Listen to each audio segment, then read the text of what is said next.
Erinnya lyange nze Kalemba Musisi Ssaalongo, mwandi Katikkiro ekika ky'Empeewo era nga nkiikiridde Omutaka Kijje omukosefu ataliiwo wano.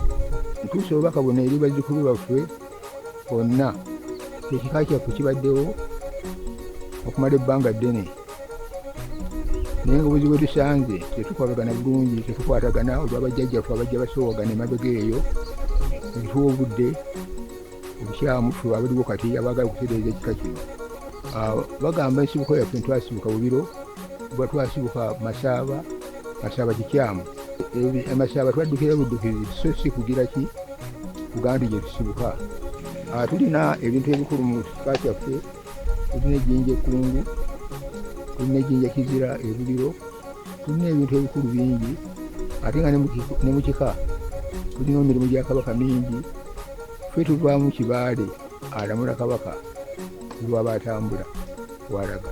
Tutandise okuzimba ebibiro era tukubiriza bannaffe bataka bannaffe n'abaana baffe n'abazzukulu basobole okutudduukirira ku mulimu gwe tukutteko bannabwala, tubeere n'ennyumba yaffe ku butaka. Ogwo mulanga ngukubye nga nkoola bazzukulu baffe tukuyambaliko bintu ebyo. Neyanziza nnyo neyanziza bannange. Mbasiibudde nga njagaliza jjajjange okusuuka obulungi n'abakosefu be tulina mu kika kyaffe basuuke. Ayi Ssaabasajja wangaala.